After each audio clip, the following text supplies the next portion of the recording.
Very good morning, class, and have a very great day ahead.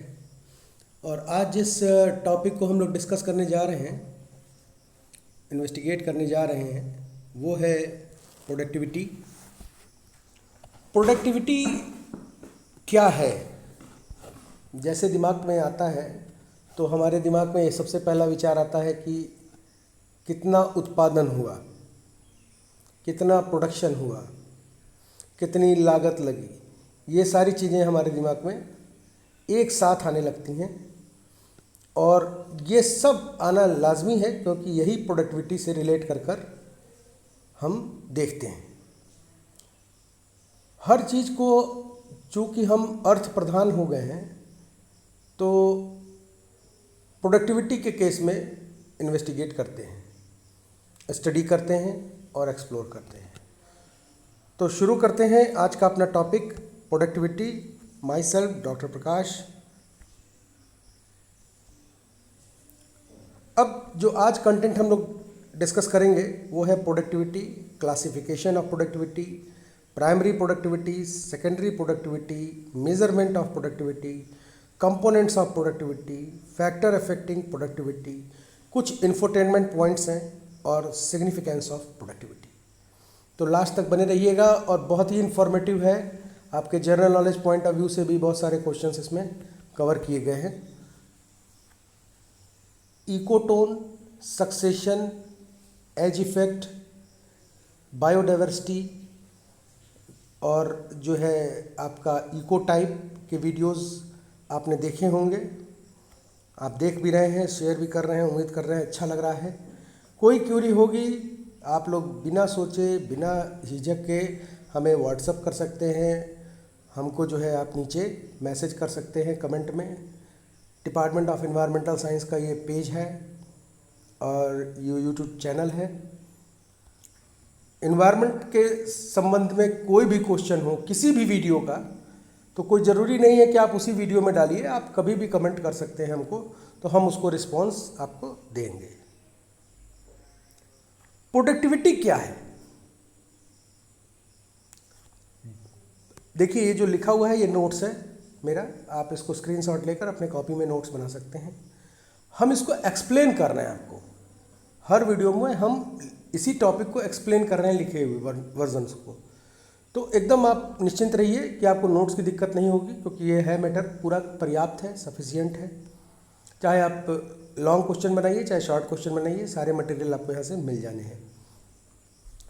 यह curriculum जो हम यहाँ पे प्रेजेंट कर रहे हैं ये ऑल ओवर इंडिया में जितने बच्चे इन्वायरमेंटल साइंस के हैं, एमएससी कर रहे हो या बीएससी कर रहे हो, सबके लिए एप्लीकेबल है। तो परिभाषा के तौर पर जब प्रोडक्टिविटी को देखा गया तो जो रेट ऑफ बायोमास और ड्राई मास और मास ऑफ जो जनरेटेड है कार्बन प्रोडक्शन, मतलब यहाँ पर मैंने 3 चीज़ों को रखा है, आप देख रहे होंगे। पहला है रेट ऑफ बायोमास, दूसरा है ड्राई मैटर और तीसरा है कार्बन प्रोडक्शन। मतलब कि कोई भी इकोसिस्टम हो या इकोलॉजी हो या बायोम हो, कोई भी सिस्टम में जो उसका बायोमास है, कोई भी सिस्टम में उसका जो है ड्राई मैटर है। अब ड्राई मैटर क्या है? ड्राई मैटर मतलब कि उसका जो मटेरियल स्टोर्ड रहेगा इन फॉर्म ऑफ जो है ऑर्गेनिक और इनऑर्गेनिक कंपोनेंट्स, उसका जो वेट रहेगा। जैसे आप किसी को सॉइल का आपको जो है पता करना है ड्राई मैटर, आप सॉइल को जो है ओवन में ड्राई करिए, उसका मॉइस्चर उड़ जाए, मॉइस्चर को हटाने के बाद से जो मटेरियल का वेट बचेगा वो उसको ड्राई मैटर कहा जाता है। मास ऑफ जनरेटेड कार्बन मतलब कि उसमें कितना कार्बन है। अब उसी ड्राई को आप बर्न कर दीजिए, बर्न करने के बाद से जो अमाउंट ऑफ कार्बन बचेगा वो उसका जो है जनरेटेड कार्बन स्टोर्ड मटेरियल में आएगा। ये कंप्लीटली, इनको टोटली प्रोडक्टिविटी कहते हैं।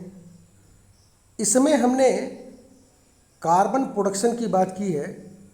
यह कार्बन सिक्वेस्ट्रेशन से रिलेट होता है। जैसे कि किसी भी पेड़ की जो ग्रोथ होती है, वो अमाउंट ऑफ कार्बन डाइऑक्साइड जो उसने एब्जॉर्ब किया, अगर हम कार्बन के बेसिस पे लें तो कितना कार्बन उसने एब्जॉर्ब किया, ये बताएगा उसका बेसल स्ट्रेंथ। कार्बन डाइऑक्साइड का जो एब्जॉर्प्शन है, तो ये बेसल स्ट्रेंथ से भी हम उस इलाके की प्रोडक्टिविटी जान सकते हैं। जैसे कि कहीं पे हमने पेड़ लगाए 10, 15, 20 जो भी, अब उसका जो बेसल एरिया है, या आप लीफ एरिया इंडेक्स से भी इसको निकाल सकते हैं, वो ग्रोथ किया, उसका बेसल विड्थ जो बढ़ा, वो उसी तरह का प्लांटेशन हम कहीं और किए, उसका बेसल कवर उसका कम हुआ। तो मतलब कि उस सॉइल की प्रोडक्टिविटी जिसमें बेसल एरिया उसका बढ़ रहा है वो ज़्यादा है, एज कंपेयर टू वो सॉइल जहाँ उसका बेसल लेंथ कम है। इसके बाद जो आपका सॉइल कंपोजिशन है, वो भी किसी भी एग्रीकल्चरल एरिया की प्रोडक्टिविटी को डिस्क्राइब करता है। जैसे कि किसी भी सॉइल में एनपीके की मात्रा अगर बराबर रेशियो में रहती है, तो वो सॉइल प्रोडक्टिविटी उसकी अच्छी रहेगी। कहीं पर अगर एन कम है, या पी कम है, या के कम है, कोई भी 3 में से एक कम है, तो उसकी प्रोडक्टिविटी डेफिनेटली कम होगी। उसमें इनपुट ज़्यादा लगेगा, मतलब आपको फर्टिलाइज़र एक्स्ट्रा उसमें ऐड करना पड़ेगा या खाद ऐड करना पड़ेगा। तो इससे हम उस फील्ड की, उस यूनिट एरिया की प्रोडक्टिविटी को एस्टिमेट कर सकते हैं। अब अगर हम इसको ट्रॉपिक लेवल पे देखें, ट्रॉपिक लेवल पिरामिड में होता है, इकोलॉजिकल पिरामिड। तो ट्रॉपिक लेवल पे क्या होता है कि अमाउंट ऑफ एनर्जी जो है प्रोड्यूसर से, ये कौन सा अमाउंट ऑफ एनर्जी है, स्टोर्ड अमाउंट ऑफ एनर्जी जो ट्रांसफ़र हो रही है, 10% के रेशियो से ट्रांसफ़र होती है, वह चीज़ जो नेक्स्ट ट्रॉपिक लेवल पे अमाउंट जाएगा, वो उस ट्रॉपिक पिरामिड का प्रोडक्टिविटी कहलाएगा, उस ट्रॉपिक लेवल्स का प्रोडक्टिविटी कहलाएगा। अब इस परिभाषा के दौरान हमने प्रोडक्टिविटी को बायोमास के आधार पे, ड्राई मैटर के आधार पे, कार्बन प्रोडक्शन के आधार पे और एनर्जी ट्रांसफॉर्मेशन के आधार पे देखा। मतलब 4 प्रकार को एक ही जगह हम देख रहे हैं। और शुरुआत जो प्रोडक्टिविटी की होती है वो ऑटोट्रॉफ से होती है, प्रोड्यूसर से होती है। और प्रोड्यूसर में शुरुआत कहाँ से होती है, तो ये बचपन का एक रिएक्शन है आप लोगों के। ये क्या है, ये फोटोसिंथेसिस का रिएक्शन है। और यही चीज़, यहीं से प्रोडक्टिविटी की शुरुआत होती है। जो प्लांट, अब कैसे होती है, जो प्लांट ज़्यादा फोटोसिंथेसिस करेगा उसका रेट ऑफ प्रोडक्शन ज़्यादा होगा, मतलब उसके अंदर अमाउंट ऑफ ऑक्सीजन, कार्बन और वाटर कंपोनेंट्स ज़्यादा स्टोर होंगे। ज़्यादा स्टोर होंगे तो उसका बायोमास ज़्यादा होगा, बायोमास ज़्यादा होगा तो उसका ड्राई मैटर ज़्यादा होगा। ड्राई मैटर ज़्यादा होने का मतलब मास ऑफ कार्बन जो जनरेट होगा, प्रोडक्शन होगा उसका।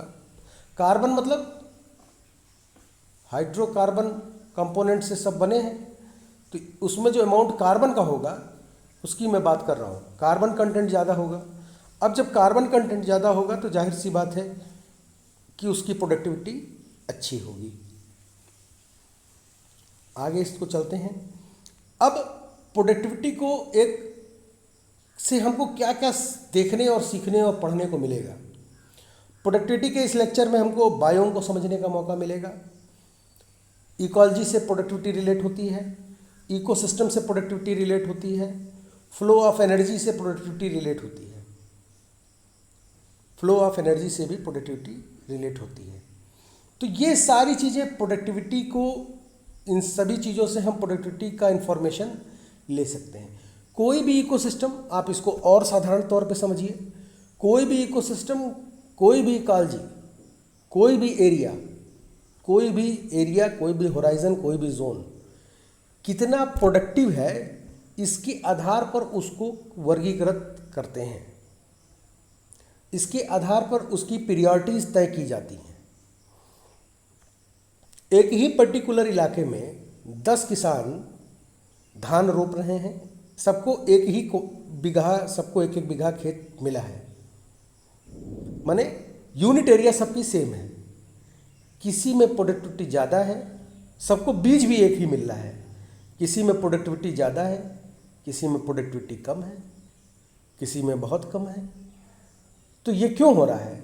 ये सॉइल में मौजूद जो उसके नाइट्रेट कंटेंट्स हैं, जो उनका जो साइकिल है, वो इफ़िशिएंटली वर्क नहीं कर रहा है, क्योंकि किसी भी कंपोनेंट में कोई कमी है। तो प्रोडक्टिविटी बढ़ाने के लिए किसान क्या करता है? फर्टिलाइजर्स का इस्तेमाल करता है, यूरिया का इस्तेमाल करता है,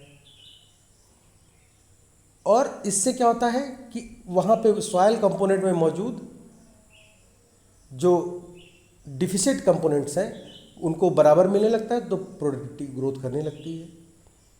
अब यहाँ पर आप सुन रहे हैं जो मैं बोल रहा हूँ कि क्रॉप की बात कर रहा हूँ और सॉइल की बात कर रहा हूँ। क्रॉप लिविंग कंपोनेंट में आएगा और उसका सॉइल जो होगा वो एबायोटिक फैक्टर से गवर्न होगा। अब यह रिलेशनशिप जो है, यही फंक्शनल किंगडम ऑफ नेचर को डिफाइन करती है। यहाँ भी एक रिलेशन है, यहाँ भी एक रिलेशन है। कोई भी बायोम बहुत बड़ी यूनिट हो जाती है, उसके बाद बायोस्फीयर आता है। तो बायोम प्रोडक्टिव तब होगा जब उसका इकोलॉजी प्रोडक्टिव होगा, जब उसका इकोसिस्टम प्रोडक्टिव होगा, जब उसके इकोसिस्टम में एनर्जी फ्लो प्रोडक्टिविटी को दर्शाएगी। जितना ज़्यादा एनर्जी का फ्लो होगा वह ट्रॉपिक लेवल उतना ही बेहतरीन प्रोडक्टिविटी देगा। ठीक है, ये तो पूरी बात हो गई प्रोडक्टिविटी की। अब आइए क्लासिफिकेशन ऑफ प्रोडक्टिविटी। प्रोडक्टिविटी को हम कई अलग अलग लोगों ने क्लासिफाई किया, उस पर मैंने बहुत स्टडी किया, बहुत ज़्यादा स्टडी किया, और स्टडी करने के बाद से मैं इसको बनाया। हर पहलू को देखा, मैं इन्वायरमेंटल माइक्रोबायोलॉजी के भी पहलुओं को देखा और इन्वायरमेंटल केमिस्ट्री के भी पहलू को देखा हूँ, चेक किया हूँ कार्बन को लेकर। इसीलिए शुरुआती परिभाषा में आप देख रहे हैं द रेट ऑफ बायोमास और ड्राई मैटर और मास जनरेटेड कार्बन प्रोडक्शन। तीनों पॉइंट को मैंने टच करते के साथ साथ ट्रॉपिक लेवल को भी लिया है। मतलब 4 अलग अलग चीज़ों को अलग अलग वीडियो बनाने की इच्छा एक ही में मैंने इम्पाउंड किया है, ताकि आप यह परिभाषा किसी भी अपने नोट्स में एप्लीकेशन में ला सकते हैं। तो प्रोडक्टिविटी को 2 हिस्सों में बांटा गया। प्राइमरी प्रोडक्टिविटी जो कि आपका प्रोड्यूसर लेवल पे ऑटोट्रॉफ पे होती है। मैं फिर कह रहा हूँ, ऊपर इकोसिस्टम का आएगा, आप उसको चेक कर लीजिएगा, उसको पढ़ लीजिएगा। एबायोटिक और बायोटिक कंपोनेंट का भी आई बटन पर आएगा, उसको भी आप डिस्क्रिप्शन के थ्रू आप देख सकते हैं वीडियो को, वहाँ से आपको इकोसिस्टम को समझने में आसानी हो।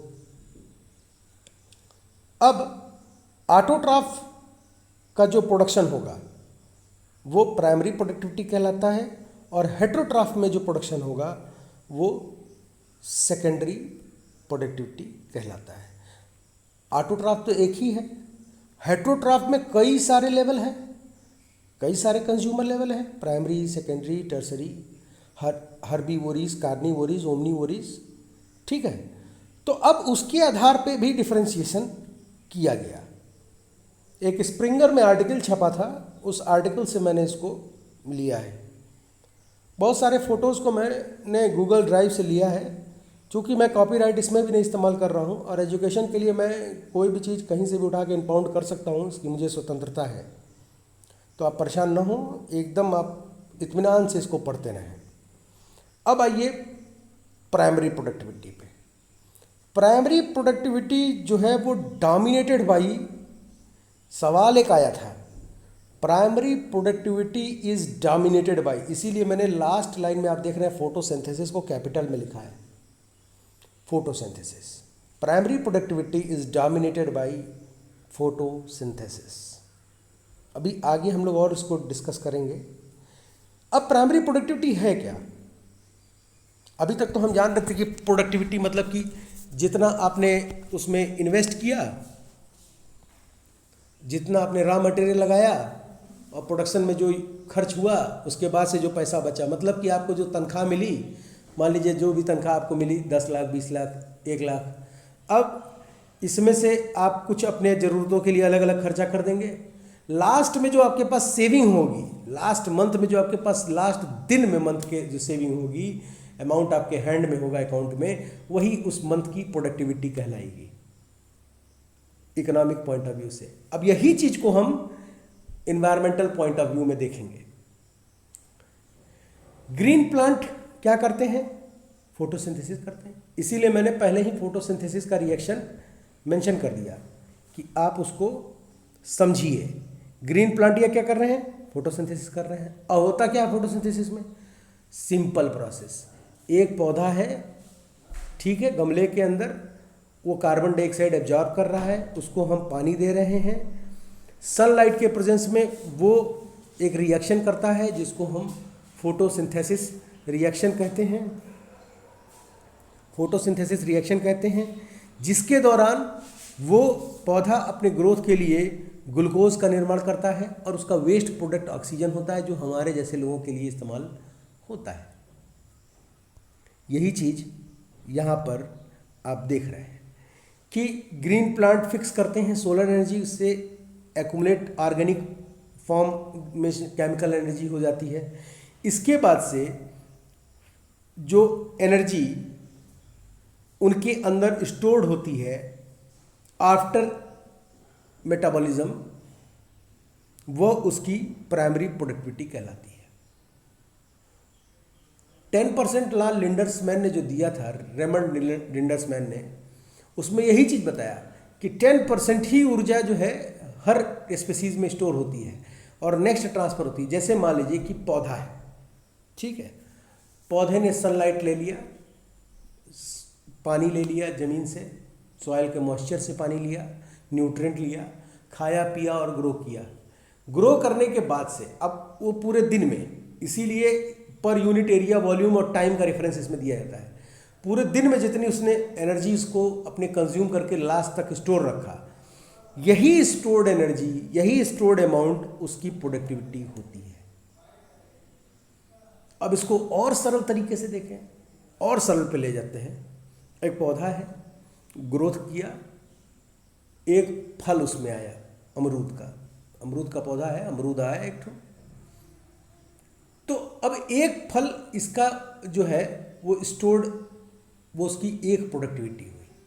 अब मान लीजिए कि उसको न्यूट्रिएंट और अच्छे से मिला, तो वो अगली बार 10 फल दिया, तो 10 फल जो है वो उसकी प्रोडक्टिविटी हुई। और ये जो प्रोडक्टिविटी स्टोर्ड उसमें हुई वो प्राइमरी प्रोडक्टिविटी हुई। अब इसी को कंज्यूम अगर हम करेंगे तो हमारे में जाते ही वो सेकेंडरी हो जाएगी।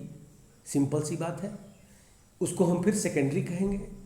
और सेकेंडरी कब कहेंगे? जब उस फल को हम खा लिए, खाने के बाद क्या हुआ, हम एक्सरसाइज किए या चले फिरे दिन भर, अब वो सारा एनर्जी जो खर्च हुआ खाने में जितनी अमाउंट ऑफ एनर्जी खर्च हो गई, खर्च होने के बाद से कुछ अमाउंट हमारे में स्टोर होगा ऊर्जा के रूप में, वो हमारी प्रोडक्टिविटी हुई। तो उसको चूंकि हम सेकेंडरी कंज्यूमर हैं, इसलिए उसको लिखा जाएगा सेकेंडरी प्रोडक्टिविटी।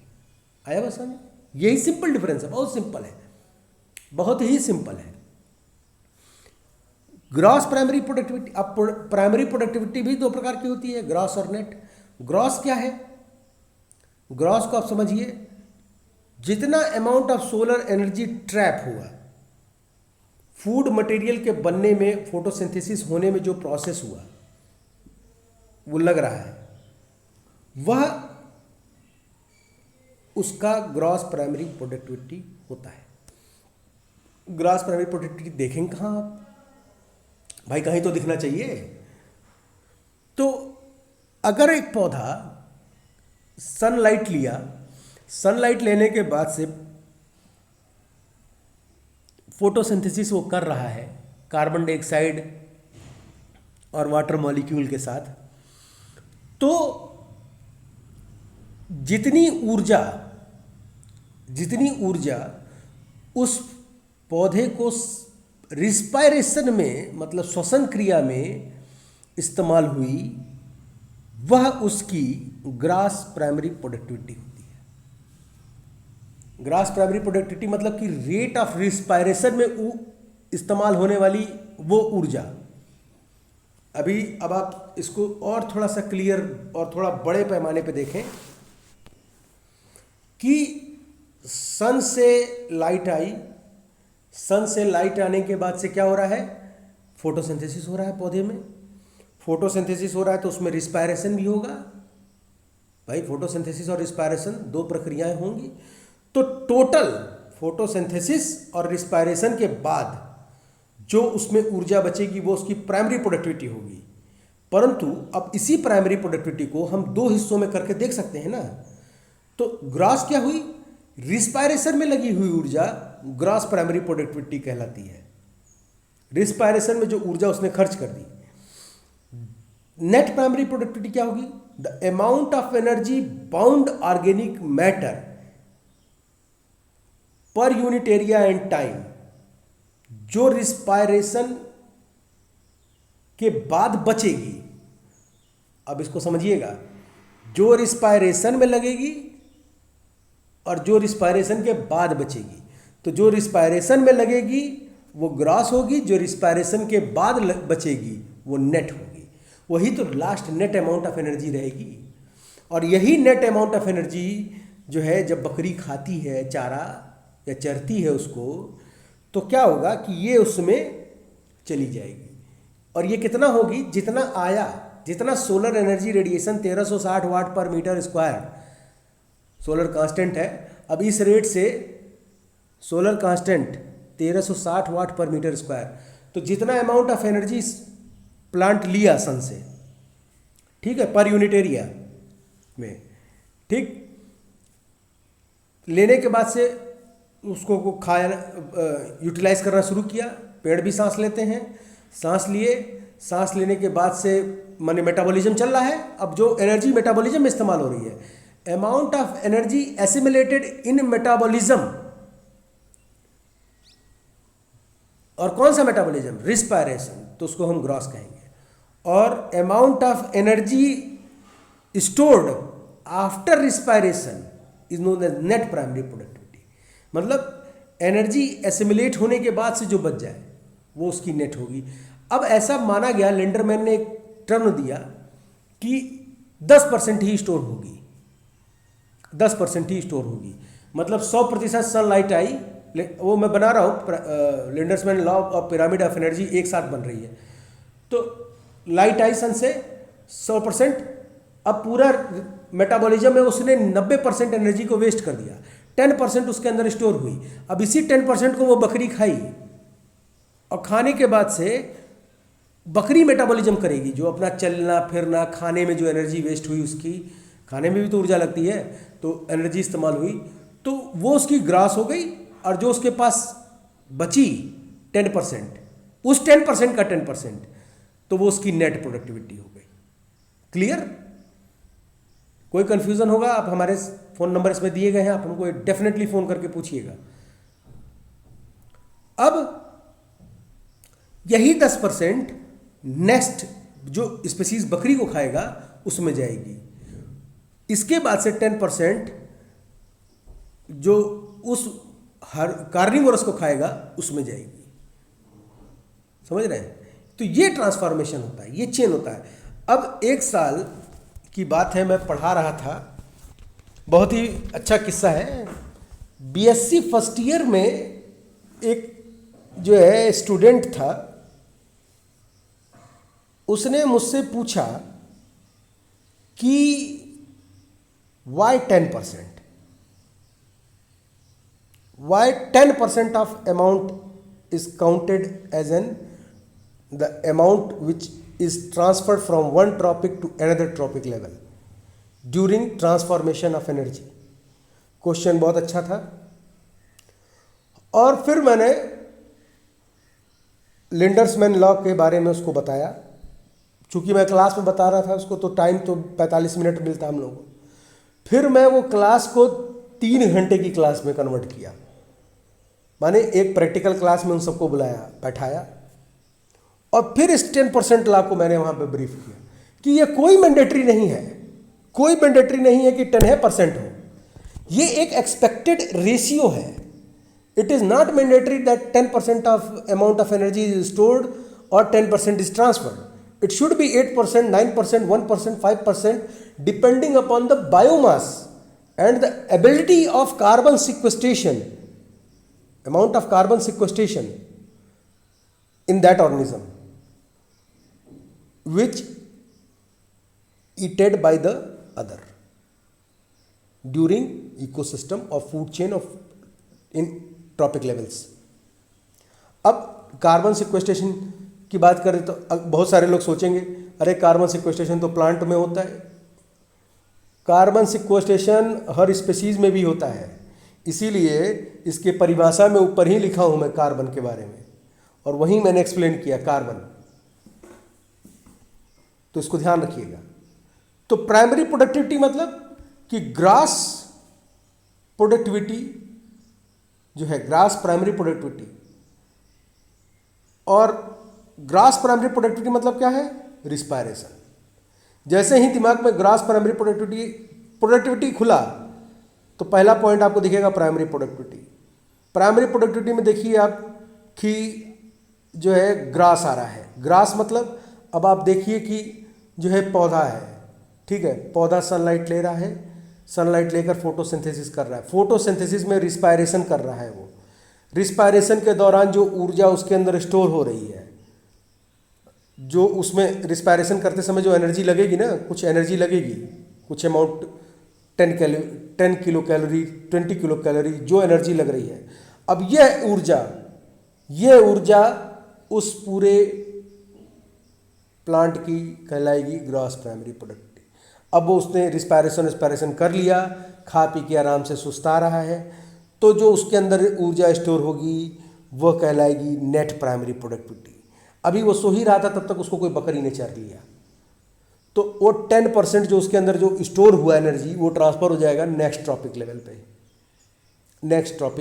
पे।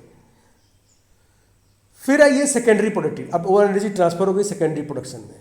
अब सेकेंडरी प्रोडक्शन में हेटरोट्रॉपिक ऑर्गेनिजम्स आते हैं।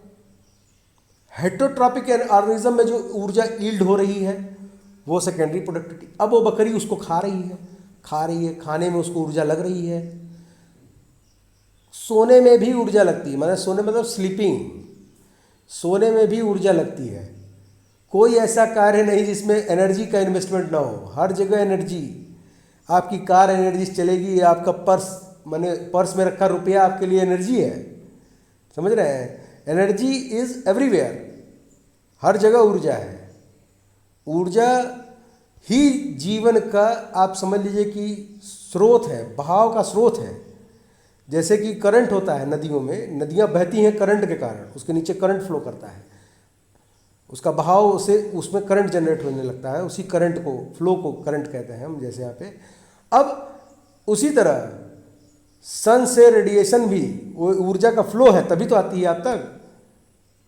तो ये निरंतर चलती है एक ही दिशा में। ध्यान रखिएगा, ऊर्जा हमेशा एक दिशा में चलती है। Flow of energy is uni direction, single direction में चलती है। अब सेकेंडरी प्रोडक्टिव उसके पास आ गया हेटरोट्रॉप के। हेटरोट्रॉप अब वो बकरी खा रही है, खाने के बाद से वो सांस ले रही है, सांस लेगी, मेटाबॉलिज्म करेगी, तो वो ऊर्जा उसके अंदर स्टोर हो जाएगी, सेलुलर लेवल पे स्टोर होगी। अब सेलुलर लेवल पे स्टोर होने के बाद से बकरी खा के सुस्ता रही है, तो उसके पास जो ऊर्जा स्टोर हुई सुस्ताने के दौरान, रेस्ट करने के दौरान अमाउंट, तो वो उसकी होगी नेट सेकेंडरी प्रोडक्टिविटी।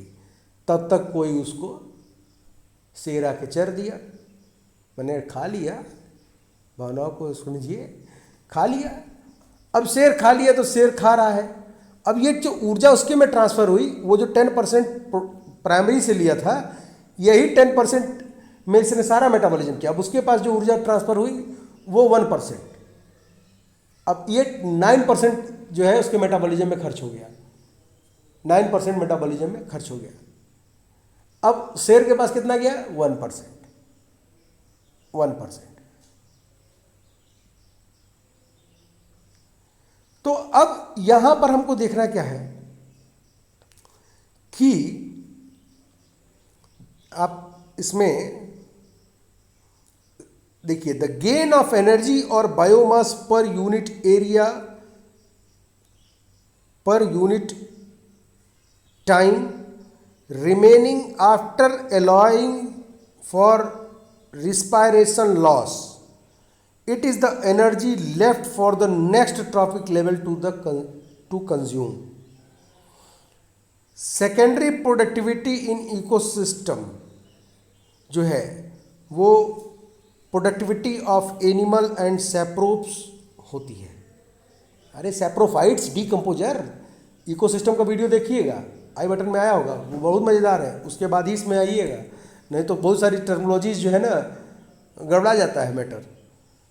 अब सेकेंडरी प्रोडक्टिविटी आपको समझ में आ गई। प्राइमरी सूरज से आई पौधे में, प्रोड्यूसर में जो ऊर्जा स्टोर हुई वो प्राइमरी। अब हर्बीवोरस या कार्निवोरस या ओमनीवोरस, तीनों को कलेक्टिवली लिखेंगे हम यहाँ पे सेकेंडरी प्रोडक्टिविटी।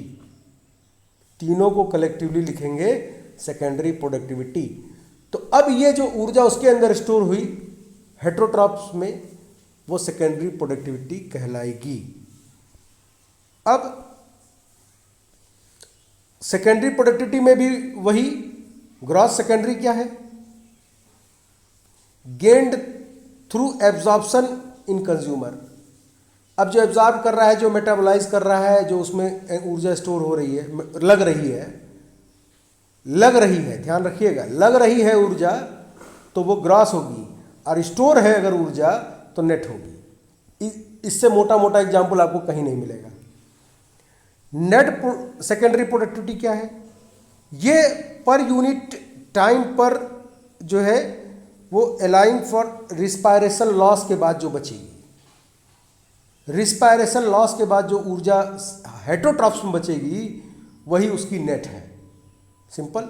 अगर आपको नेट प्राइमरी और ग्रॉस प्राइमरी प्रोडक्टिविटी समझ में आ गई तो आपको ग्रॉस सेकेंडरी और ग्रॉस नेट जो है सेकेंडरी प्रोडक्टिविटी आपको बहुत आसानी से समझ में आ जाएगी। वही चीज़ है, बस प्राइमरी में है कि वो प्रोड्यूसर लेवल पे है और सेकेंडरी में है वो हेट्रोट्रॉप पे है।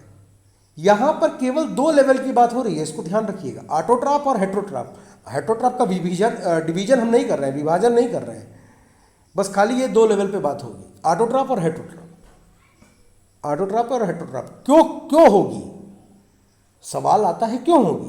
क्योंकि कोई जरूरी नहीं है कि बकरी को शेर ही खाए, ह्यूमन बीइंग भी खा सकता है। क्यों? ऐसा क्यों? इकोसिस्टम तो ऐसा नहीं कहता। इकोसिस्टम यूनिट है फूड वेब का, और नेचर में इकोसिस्टम एग्जिस्ट ही नहीं करता है, नेचर में एग्जिस्ट करता है फूड वेब। और इकोसिस्टम का जो पैरामीटर है उसको आप देखेंगे तो इसको मैं क्यों बोल रहा हूँ इकोसिस्टम एग्जिस्ट नहीं कर रहा है, क्योंकि आप इसको ये समझिए कि फूड चेन और इकोसिस्टम में बहुत जरा सा अंतर है। फूड चेन में जो होता है, अगर हम इकोसिस्टम उसको मान ले रहे हैं, मान लीजिए 2 मिनट के लिए मान लीजिए, फूड चेन का जो मैकेनिज्म है वही इकोसिस्टम का मैकेनिज्म है, वही एनर्जी फ्लो का मैकेनिज्म है। इसीलिए मैंने यहाँ पे यूज़ किया कि food chain ecosystem, food chain का जो इकोसिस्टम है वो एग्जिस्ट ही नहीं करता। अब समझ आए? फूड चेन का इकोसिस्टम एग्जिस्ट नहीं करता, फूड वेब एग्जिस्ट करता है नेचर में। फूड वेब में डिपेंडेंसी ऑफ ऑर्गेनिज्म और मल्टीपल कंपोनेंट्स हो जाती है। मतलब कोई जरूरी नहीं कि ग्रास होपर को सांप ही खाए, मेढक भी खा सकता है, चिड़िया भी खा सकती है, गिद्ध भी खा सकता है, छिपकली भी खा सकती है, ठीक है। हाँ, कुछ चाइनीज भी खा सकते हैं, वहाँ पे भी इसको खाया जाता है। ग्रास ऊपर ऊपर को फ्राई करके खा जाते हैं सब। अरे बाप रे बाप। फिर मेजरमेंट ऑफ प्रोडक्टिविटी। अब प्रोडक्टिविटी को नापें कैसे? भाई कोई तो इंच टेप होगा जिसमें नपाई होगी, तो इसको हम देखेंगे। अब देखिए प्रोडक्टिविटी को नाप कैसे रहे हैं। कई तरीके हैं, कई पैमाने हैं जिसमें आप इसको देख रहे हैं। प्रोडक्टिविटी को एनर्जी इन कैलोरी में देख रहे हैं तो centimetre square per year. Dry organic matter में देख रहे हैं तो ग्राम पर मीटर स्क्वायर पर ईयर। इसीलिए प्रोडक्टिविटी जो है वो बहुत ज़्यादा हेल्पफुल है, क्योंकि दो इकोसिस्टम को आप प्रोडक्टिविटी हम इजीली कंपेयर कर सकते हैं। ज़रूरत क्या है? ज़रूरत क्या है दो इकोसिस्टम की प्रोडक्टिविटी को कंपेयर करने की? भाई ये भी सवाल उठाइए अपने मन में। और अगर ये सवाल उठा तो आपने इकोसिस्टम का वीडियो जरूर देखा होगा, एबायोटिक बायोटिक कंपोनेंट के साथ। दो इकोसिस्टम का प्रोडक्टिविटी को कंपेयर करने के लिए इसलिए ज़रूरत है क्योंकि now restoration of ecosystem is become a global business. बहुत सारे लोग इसमें कैरियर बना रहे हैं अपना, कि वो इकोसिस्टम को रीस्टोरेशन का काम कर रहे हैं। और इस रीस्टोरेशन ऑफ इकोसिस्टम का जो लास्ट पड़ाव है, अगर आपका वर्क वाकई में काबिल तारीफ है तो भारत जैसे देश में आपको पद्मश्री मिल सकता है और पूरे दुनिया में आपको नोबेल मिल सकता है। लास्ट स्टेज है ये। अब ग्रास प्राइमरी प्रोडक्टिविटी को कैसे मेजर करेंगे? पर्यावरण पे भी नोबेल मिलता है, ऐसा नहीं है। और पर्यावरण वालों को पद्मश्री से लेकर और भारत रत्न तक मिल सकता है, ये जान लीजिएगा। कोई पैरामीटर उसमें नहीं जिसमें पर्यावरण को अलग कर सकते हैं आप। ये ऐसी चीज़ है ना कि अगर इंसान पर्यावरण को अलग करके पढ़े तो मतलब कि उसने अपने दोनों हाथ और दोनों पैर काट के बैठे हों और पढ़े हैं। तो क्या ये संभव है? नहीं। आप बिना दोनों हाथ दोनों पैर के जीवन कुछ तरीके से ही जी सकते हैं। Gross primary productivity. Gross primary productivity को भी दो तरीके से मेजर कर सकते हैं। क्लोरोफिल कंटेंट के आधार पे। देखिए मैंने कहा था ना leaf area index. Leaf area index याद आया? क्यों लीफ एरिया इंडेक्स को हम ध्यान रख रहे हैं? क्योंकि हम उसको क्लोरोफिल अभी पता कर सकते हैं। किसी भी पौधे का क्लोरोफिल कंटेंट, किसी भी पौधे का क्लोरोफिल कंटेंट से हम उसकी प्रोडक्टिविटी पता कर सकते हैं। More the chlorophyll content more the productivity.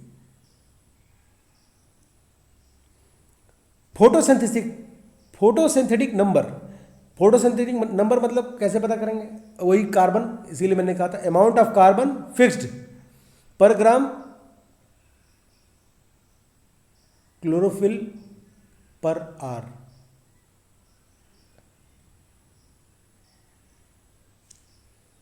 कितना कार्बन फिक्स हुआ पर ग्राम ऑफ क्लोरोफिल। क्लोरोफिल मतलब अब ऊपर आप क्लोरोफिल कंटेंट निकाल के वही वैल्यू वहां रखी जाएगी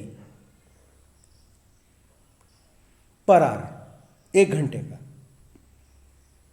नेट प्राइमरी प्रोडक्टिविटी क्या है? नेट प्राइमरी प्रोडक्टिविटी का एक इक्वेशन है। Net primary productivity is equal to gross primary productivity minus respiration. NPP is equal to GPP minus R. R is stand for respiration. अभी और आगे मजेदार इक्वेशंस हैं। प्रोडक्शन क्या है? अब प्रोडक्शन हम देखें तो KG per metre square per unit time. Secondary productivity को कैसे करेंगे? सेम वैसे ही है। नेट सेकेंडरी प्रोडक्टिविटी को निकालने के लिए gross secondary productivity minus respiration rate. हर आदमी का श्वसन क्रिया का रेट होता है ना, मालूम है कि नहीं? सांस लेने की भी जो है एक वो है, क्या कहते हैं, पैरामीटर है।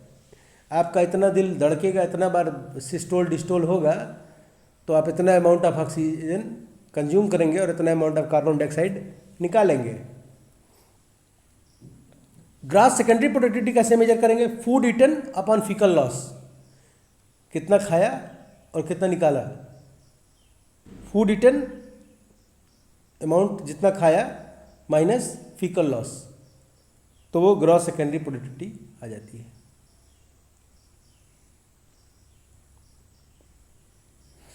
कैलकुलेशंस, ग्रॉस प्राइमरी प्रोडक्टिविटी मतलब जीपीपी।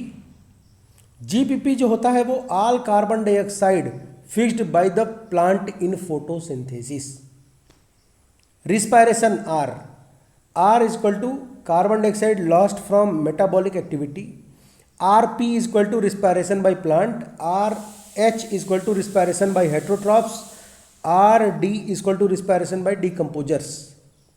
अब ये जान लीजिएगा कि प्राइमरी प्रोडक्टिविटी तो प्रोड्यूसर लेवल पे हो गई, सेकेंडरी प्रोडक्टिविटी हेट्रोट्रॉप्स पे होगी, और हेट्रोट्रॉप्स में primary consumer, secondary consumer, tertiary consumer, decomposer आते हैं। इकोसिस्टम देखिएगा, तब आप यहाँ पे आइएगा। फिर नेट प्राइमरी प्रोडक्टिविटी को इंडिकेट करते हैं एनपीपी से। NPP equal to GPP minus RP, मतलब रिस्पायरेशन बाय प्लांट। देखा, डेफिनेशन से यहाँ पर इक्वेशन आ गया। Net ecosystem productivity, net ecosystem productivity, अगर किसी इकोसिस्टम की प्रोडक्टिविटी हमको देखनी है तो net ecosystem productivity equal to gross productivity minus net respiration by plant, respiration by heterotrophs and respiration by decomposers. सबको respiration by plant plus respiration by heterotrophs, respiration by decomposers को जोड़ दीजिए, जो वैल्यू आएगी उसमें जीपीपी से उसको minus करा दीजिए, तो जो आएगा वैल्यू अमाउंट वो नेट इकोसिस्टम प्रोडक्टिविटी आएगा। कंपोनेंट ऑफ प्रोडक्टिविटी क्या है? कंपोनेंट ऑफ प्रोडक्टिविटी मतलब देखिए आप इसमें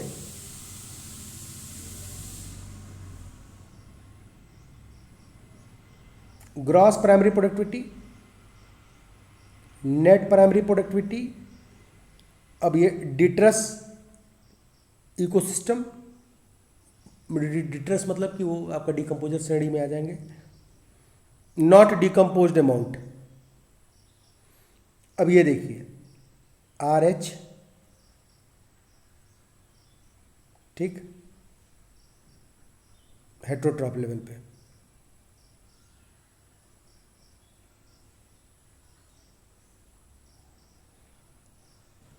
और यहाँ देखेंगे नेट इकोसिस्टम प्रोडक्टिविटी को निकाला गया। किससे क्या क्या ऐड किया गया? Plant biomass accumulation, exported, buried और sedimentation, soil organic matter, SOM मतलब सॉयल ऑर्गेनिक मैटर। अब यही चीज़ इकोसिस्टम में एक्सप्लेन किया गया है, यही चीज़ इकोसिस्टम में एक्सप्लेन किया गया है, जिसमें बताया गया है कि कोई भी प्लांट है, डेट्रस इकोसिस्टम, उसके जो आपका डेथ एंड डीके के बाद शुरू हो जाता है। तो प्लांट है, प्लांट का डेथ कर गया तो उसका माने सड़ गया, नष्ट हो गया, तो उसको बैक्टीरियल डिकम्पोजिशन होगा।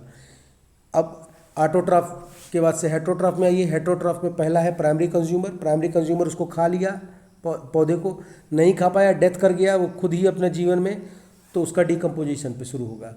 फिर इसी तरह सेकेंडरी जो है कंज्यूमर के डिकम्पोजिशन पे शुरू होगा, टर्सरी कंज्यूमर के डिकम्पोजिशन पे शुरू होगा।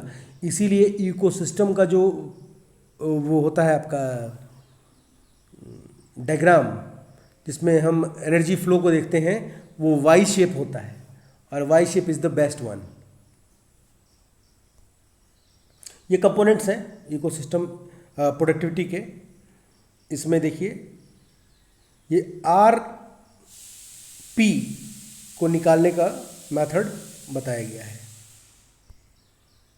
कंपोनेंट्स में आप इसको याद रखिए कि अगर हम इकोसिस्टम प्रोडक्टिविटी निकालते हैं, ये एक फ़ोटो हमें मिला था, इसमें हमको प्रोडक्टिविटी देख रहे हैं और नेट इकोसिस्टम प्रोडक्टिविटी देख रहे हैं, तो क्या क्या चीज़ें हमारे लिए इम्पोर्टेंट हैं उसको समझना होगा। जैसे कि amount of carbon dioxide, carbon estimation करेंगे, CO2 का। अब अगर हमको पानी का निकालना है तो फ्री CO2 को देख लेंगे तो उससे भी पता चल जाएगा। एनवायरनमेंट के बच्चे समझ रहे होंगे, फ्री CO2 मतलब समझ रहे होंगे, वो एक्सपेरिमेंट किए होंगे अगर, तो अमाउंट ऑफ फ्री CO2 समझ रहे होंगे, ठीक है। फिर उसके बाद से अगर आपको कार्बन डाइऑक्साइड का एब्जॉर्प्शन देखना है तो आप बेसल एरिया से भी निकाल सकते हैं, लीफ एरिया इंडेक्स से भी निकाल सकते हैं, क्लोरोफिल कंटेंट से भी निकाल सकते हैं, कैनोपी कवर से भी निकाल सकते हैं, समझ रहे हैं। आप किसी भी एरिया में किसी भी स्पीशीज़ की डोमिनेंसी, फ्रीक्वेंसी और अबंडेंस से भी हम उस एरिया की प्रोडक्टिविटी को एस्टिमेट कर सकते हैं, निकाल सकते हैं।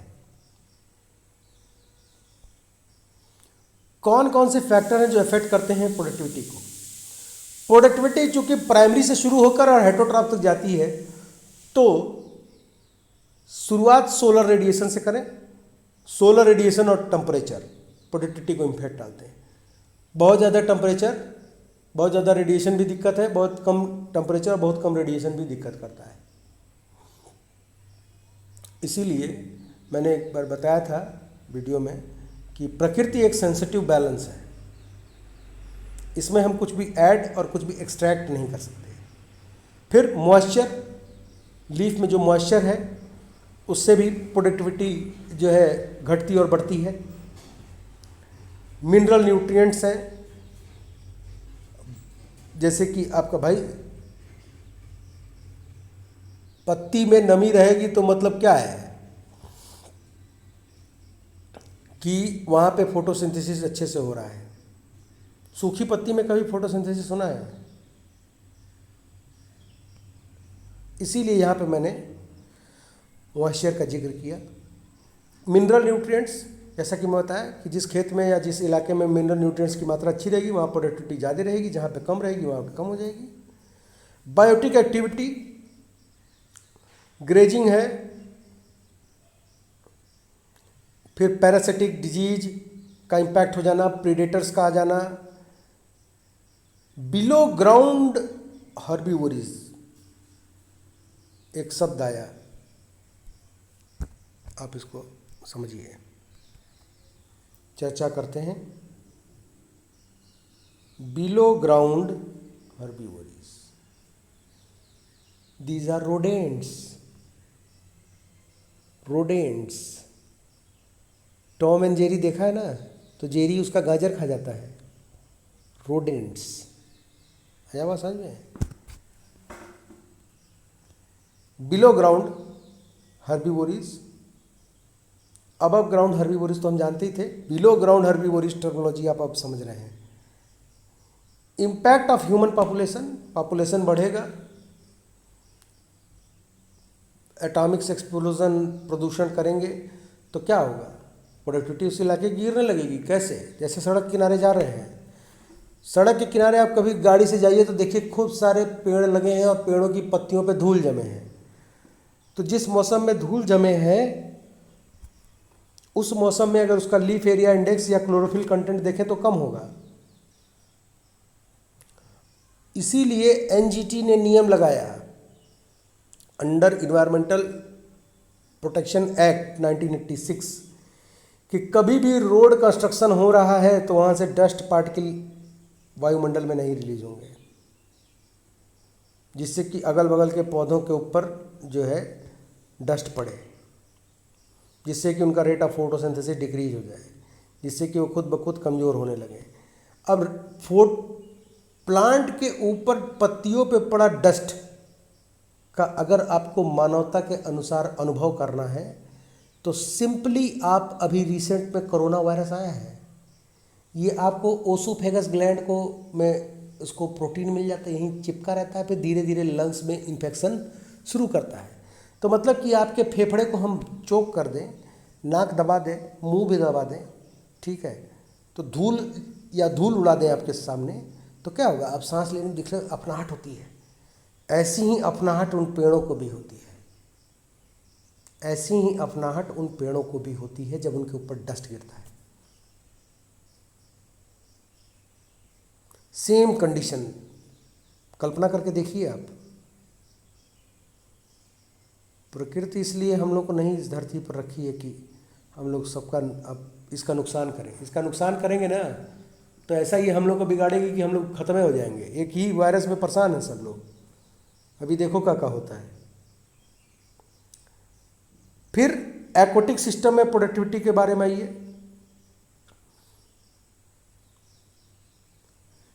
किसी भी इकोसिस्टम में एक्वाटिक नाइट्रोजन को बेसिक माना गया और बहुत important for limiting productivity. Productivity nitrogen dependent है in case of marine, sunlight dependent है इन केस ऑफ मैराइन। जहाँ तक सनलाइट पेनिट्रेट करेगी प्रोडक्टिविटी अच्छी होगी। इसीलिए इन्वायरमेंटल साइंस में बच्चे एक एक्सपेरिमेंट करते हैं टर्बिडिटी का। टर्बिडिटी ट्रांसपेरेंसी का एक एक्सपेरिमेंट होता है। आप ट्रांसपेरेंसी ही किए हो तो भी समझ लें। उसमें एक गोल सा डिस्क होता है। आइए बात करते हैं 4। इसका आपने स्क्रीनशॉट ले ही लिया होगा, ले लीजिएगा। फिर एक गोल सा ये डिस्क है, ठीक है। इस डिस्क को हमने बांटा ऐसे, ठीक। इसको आप घर पे भी बना सकते हैं। एक तरफ को हमने काले रंग से रंग दिया, ठीक है, और एक तरफ को हमने वाइट छोड़ दिया, ठीक।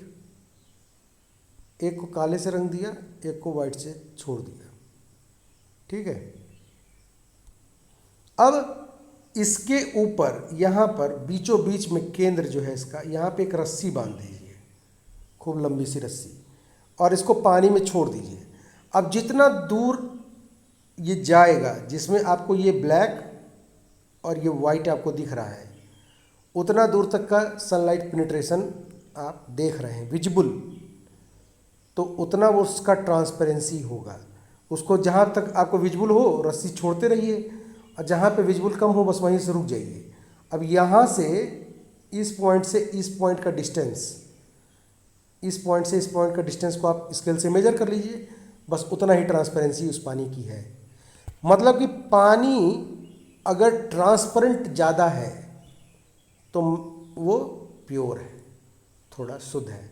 मान लीजिए कहीं पे आप ऐसे सिचुएशन में फंस गए बियर ग्रिल की तरह, कि जहाँ पे आपके पास पानी तो दिख रहा है, पर अब उसको कैसे पहचाने कि सही है, गलत है, गंदा है, साफ़ है, और जंगल के बीच में फंसे हैं। तो पहले आप उसमें देखिए कि लाइट पेनिट्रेशन कितना जारी। अगर उसका तलछट दिख रहा है पानी का, तो आप उस पानी को कंज्यूम कर सकते हैं, पी सकते हैं जान बचाने के लिए। अन्यथा उसको हाथ मत लगाइएगा, हाथ मत लगाइएगा। इन्वायरमेंट साइंस आपको जीने की कला भी सिखाता है। तो सनलाइट के पेनिट्रेशन से भी प्रोडक्टिविटी का आकलन होता है, और एक्वाटिक लाइफ में नाइट्रोजन का इन्वॉल्वमेंट से भी प्रोडक्टिविटी का आकलन होता है। यहाँ से हम एक चीज़ और देखते हैं कि यदि नाइट्रोजन ज़्यादा हो जाए, ढेर खाओगे तो मोटाओगे, तो वहाँ पे शुरू हो जाएगा एल्गल ब्लूम। जैसे ही नाइट्रोजन ज़्यादा हुआ तुरंत एल्गी का ग्रोथ तेज़ी से भागेगा बाहर से। जैसे ही एल्गी का ग्रोथ भगा, एल्गल ब्लूम शुरू। एल्गल ब्लूम होगा तो ऊपर एल्गी कवर कर लेगी पूरे पॉन्ड को। अब सनलाइट पेनिट्रेशन उसमें कम हो गया, मतलब कि नीचे के स्पीसीज सड़ के मरने लगे, मतलब कि वो पॉन्ड खत्म हो गया। फिर इसके बाद शुरू हो जाएगा इसी के बाद से यूट्रॉफिकेशन, ओलिगोट्रॉपिक, मीजोट्रॉपिक, यूट्रॉपिक लेक खत्म, पूरा पॉन्ड खत्म। फिर सक्सेशन वहाँ पे पॉन्ड वाला शुरू होगा, जो सक्सेशन में वीडियो में बताया था मैंने। अब आइए कुछ इंफोटेनमेंट की बात करें। क्या ये संभव है कि हम सैटेलाइट डेटा से भी प्रोडक्टिविटी को नाप सकते हैं? जी हाँ, बिल्कुल नाप सकते हैं। तो उसके लिए एक सैटेलाइट है और एक टेक्नोलॉजी है, उसको हम कहते हैं MODIS, moderate resolution image spectroradiometer. ये नासा का है। नासा की एक और सैटेलाइट है टेरा। टेरा मतलब अर्थ होता है। और टेरा सैटेलाइट से भी जो है हम मेज़र कर सकते हैं amount of carbon sequestration in any vegetation. Carbon का जो अमाउंट है किसी भी वेजिटेशन में, अगर वो हमें पता है तो इस आधार पर हम प्रिडिक्ट कर सकते हैं प्रोडक्टिविटी को, रेट ऑफ प्रोडक्टिविटी को। अगर किसी भी, भाई कार्बन डाइऑक्साइड, इसीलिए मैंने शुरुआती स्लाइड में लिखा था कार्बन एक्यूमुलेशन की बात की। कार्बन एक्यूमुलेशन की बात क्यों की? इसीलिए तो की इसीलिए की। इसके बाद जो है भारत में इनसैट सैटेलाइट है, उससे भी हम जो है मॉनिटरिंग इसकी कर सकते हैं। एरोसोल ऑप्टिकल डेप्थ की भी जो एस्टिमेशन है AOD, इससे भी हम जो है वहाँ के प्रोडक्टिविटी का जो आकलन है वो कर सकते हैं by the help of satellite. ठीक है। इसके बाद अब जो वैल्यू रेंज है from near 0 gram of carbon per square metre per day ton to 6.5 gram per square metre, ये इसका वैल्यू है, वैल्यूएबल यूनिट्स है। इस यूनिट के आधार पर जो है हम इसका अध्ययन करते हैं सैटेलाइट डेटाबेस के आधार पर। क्योंकि MSc इन्वायरमेंटल साइंस में के बच्चों को हम लोग IRS और इसरो और नासा की भी क्लास का अपॉर्चुनिटी मिलता है हमारे KNI में, तो इसलिए ये यहाँ पे मैं आपको बता रहा हूँ, इसकी मॉनिटरिंग कर सकते हैं। सैटेलाइट डेटा से भी हम इंफॉर्मेशन ले सकते हैं। कार्बन डाइऑक्साइड की मात्रा भी किसी इलाके की प्रोडक्टिविटी का घटना और बढ़ना इंडिकेट करती है। अब इस ग्राफ में एक चीज़ आप पहले ध्यान दे दीजिए, फिर इसको पढ़िए। Average world net primary productivity value है billion kilo calorie per year में, ध्यान रखिएगा। तो ओपन ओशन की बात हो रही है, सबसे अधिक दिख रहा है।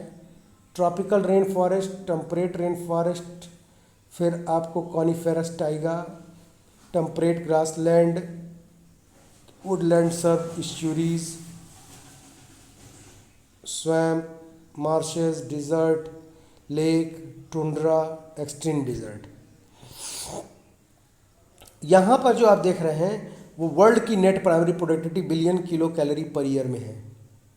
ये डिफरेंट टाइप ऑफ इकोसिस्टम है। ठीक, अब इसका नेक्स्ट देखिए, यहाँ से जीके आता है general knowledge, productivity per unit area in metre square. और ये क्या है? ये है average net primary productivity kilo calorie per metre square per year.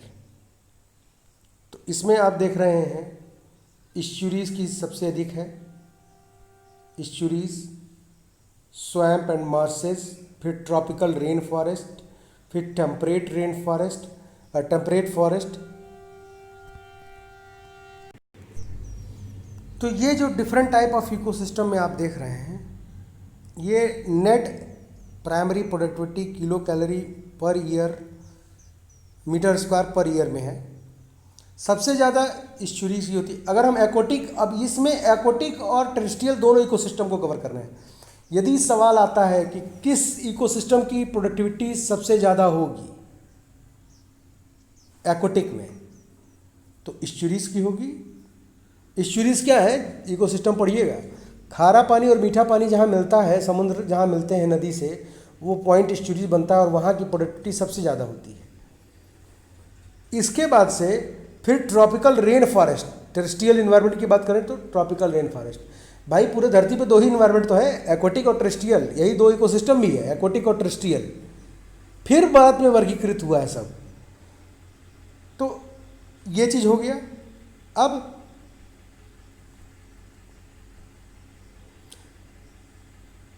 ये देखिए, net productivity, grass productivity minus loss of respiration and heat, NPP का जो कंपैरिजन है, ये comparison efficiency of different ecosystem के आधार पर है।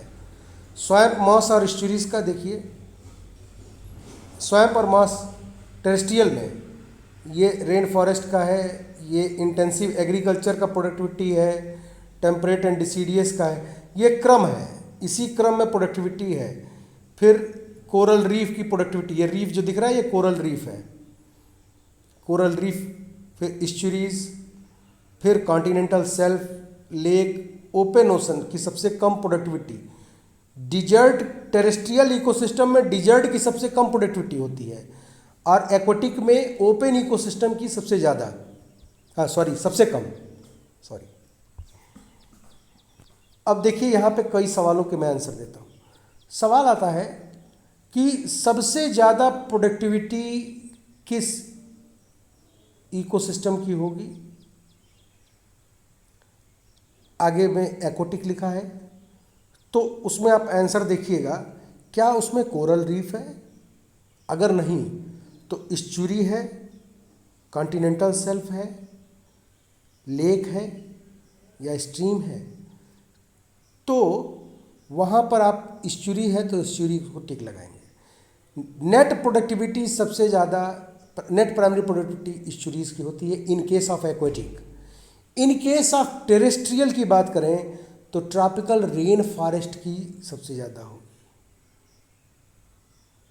ट्रॉपिकल रेन फॉरेस्ट की सबसे ज़्यादा होगी। यहाँ पर ऊपर लिखा है स्वैम्प एंड मार्सेस, ये भी एक्वेटिक में ही आते हैं। अब इसको हम पीछे करें थोड़ा तो आपको यहाँ पे दिख रहा होगा इस्चुरीज, स्वैम्प एंड मार्सेस, ये एक्वेटिक में आते हैं। इसमें भी इस्चुरीज की ज़्यादा है, ठीक है। फिर सबसे कम प्रोडक्टिविटी किस इकोसिस्टम की होगी? टेरेस्ट्रियल में, डिजर्ट। और सबसे कम प्रोडक्टिविटी किस इकोसिस्टम की होगी? In aquatic, open ocean. अब ओपन ओशन क्या है? समुद्र के, जैसे आप बीच में जाएंगे, समुद्र के तट से जब बीच में जाएंगे, बीच मतलब वो बीच नहीं, तट से केंद्र में जाएंगे। अब समझ आया? समुद्र के तट से केंद्र में जाएंगे तो प्रोडक्टिविटी उसकी क्या होगी? घट जाएगी। और तट, केंद्र से तट की तरफ बढ़ेंगे तो प्रोडक्टिविटी बढ़ने लगेगी। क्यों? क्योंकि जो मिनरल न्यूट्रिएंट्स होते हैं ये लहरों के द्वारा तटबंधों पर आते हैं। इसीलिए मैनग्रूव्स में पैदावार अच्छी होती है। मैनग्रूव्स जो है वो जड़ से होल्ड रहते हैं टाइटली, क्योंकि उपज वाले सॉइल से वो बंधे रहते हैं। डिजर्ट में ऐसा नहीं है कि डिजर्ट मतलब राजस्थान ही होगा। डिजर्ट मतलब आपका, आपके पोल्स भी होंगे, टुंड्रा प्रदेश जिसको कहते हैं, ठीक है। तो ये ध्यान रखिएगा। More productivity the ecosystem, more the standing biomass. ये मुझे फोटो बहुत अच्छी लगी थी, जिसने भी बनाई होगी बहुत दिमाग लगाया इसने, और ये बहुत सही है। कोई भी बायोमास जितना ज़्यादा होगा, बायोमास मतलब कि एक पर्टिकुलर यूनिट एरिया में खड़ा हुआ प्लांट, पौधा, स्पीसीज जो भी है, हाइड्रोट्रॉप या हाइड्रोट्रॉप, माने मेरा बायोमास क्या होगा? मेरा वेट होगा, मेरा वेट, नेट वेट। तो अब जो आपका बायोमास है, जितना ज़्यादा बायोमास उतना ज़्यादा प्रोडक्टिविटी। ये जान लीजिए, जितना ज़्यादा बायोमास उतना ज़्यादा प्रोडक्टिविटी। अब पूछेंगे कि बायोमास तो सबसे ज़्यादा व्हेल मछली का होता है, तो ये भी आप जान लीजिए कि व्हेल मछली समुद्र के बीच में नहीं पाई जाती है। समुद्र के बीच में उसको कुछ नहीं मिलेगा, और किनारे की तरफ, समुद्र के बीच से, माने सेंटर से थोड़ा सा लेफ्ट या राइट एरिया में उनका निच होता है। तो जितना ज़्यादा बायोमास उतना ज़्यादा प्रोडक्टिविटी, ठीक है। कंफ्यूज मत होइएगा, नहीं तो कहिए कि सर गलत बता दिए। अब net primary productivity of different systems, tropicals estuaries के कितने हैं, फिर स्वैम्प और मार्सेस के लगभग लगभग बराबर ही हैं, savanna, deciduous temperate forest, boreal forest, temperate grassland, polar tundra and desert. ये किलो कैलोरी में है, एवरीडे यूज के लिए, एवरीडे, प्रतिदिन का है। फिर नेक्स्ट आप देख रहे हैं इकोसिस्टम का प्रोडक्टिविटी, मैंने बताया है नेट प्राइमरी ड्राई मैटर। ये जो फोटो आप देख रहे हैं ये क्रिस पार्क, मेरे पास एक किताब है एनवायरमेंटल बायोलॉजी की, द एनवायरमेंट नाम से, क्रिस पार्क वो किताब का ये फ़ोटो है। ये मेरे फेसबुक पेज पे भी डिपार्टमेंट के पढ़ा है, वहीं से मैंने इसको लिया। Tropical rain forest, tropical seasonal forest, temperate evergreen, deciduous, boreal, woodland, shrub, savanna ecosystem, tundra, एप्लाइन ecosystem, desert and semi desert, scrub और सर्ब्स, और एक्सट्रीम डिजर्ट मतलब रॉक, सैंड, आइस, ये सारी प्रोडक्टिविटी है। ये normal range mean of all studies, mean of all studies, ठीक है।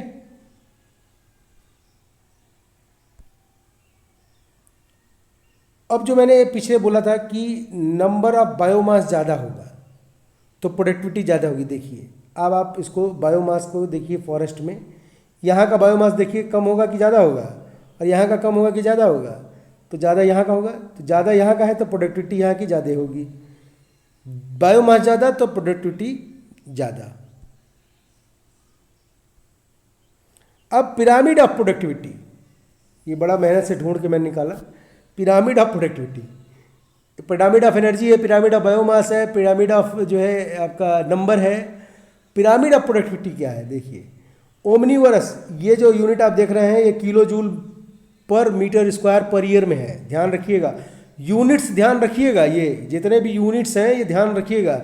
ऐसा ना हो कि कंफ्यूजन में आप, ये net primary productivity million joule metre square per year है, फिर ये आपका kilo calorie metre square per year है, billion kilo calories per year है।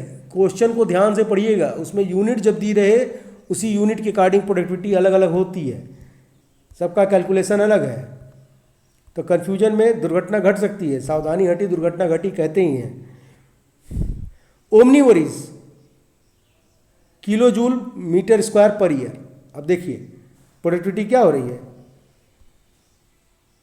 प्रोडक्टिविटी ऊपर से नीचे आ रही है, डिक्रीज हो रही है। जब पिरामिड में हम ऊपर जाएंगे प्रोडक्टिविटी कम हो जाएगी, प्रोडक्टिविटी कम हो जाएगी। कौन सी प्रोडक्टिविटी कम होगी? नेट प्रोडक्शन, ठीक।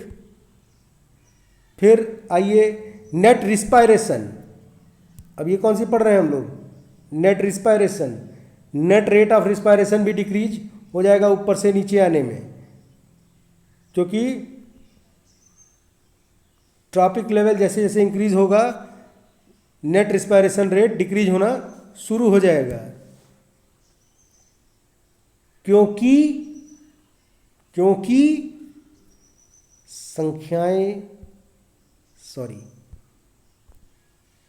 संख्याएं मायने रखती हैं, क्योंकि संख्याएं मायने रखती हैं। फिर आइए बायोम की प्रोडक्टिविटी। बायोम में भी इकोसिस्टम की तरह ये 3 प्रोडक्टिविटी आपको सेम लग रही है। इस्चुरीज, स्वैम्प, मार्सेस, ट्रॉपिकल, फिर टेम्परेट आएगा, फिर इसके बाद से सवानाज और एग्रीकल्चरल लैंड। और एक्सट्रीम डिजर्ट मतलब क्या है? ये एक्सट्रीम डिजर्ट लिखा है। एक्सट्रीम डिजर्ट मतलब क्या है? एक्सट्रीम डिजर्ट मतलब यही मैंने बताया है, देखिए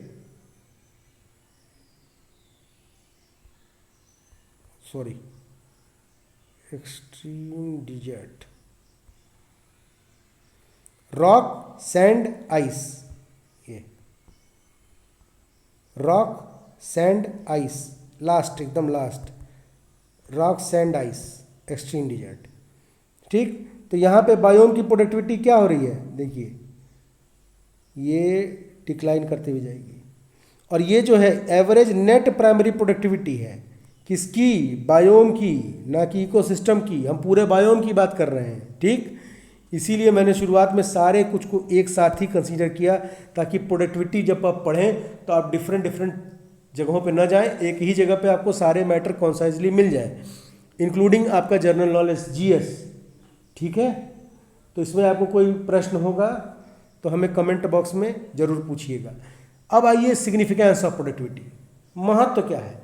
जितना लार्ज प्राइमरी प्रोडक्टिविटी होगा फोटोसिंथेटिक कैपेसिटी भी उतना ज़्यादा होगा। जितना ज़्यादा फोटोसिंथेटिक कैपेसिटी होगा मतलब कि प्रोड्यूसर्स की संख्याएं ज़्यादा होंगी।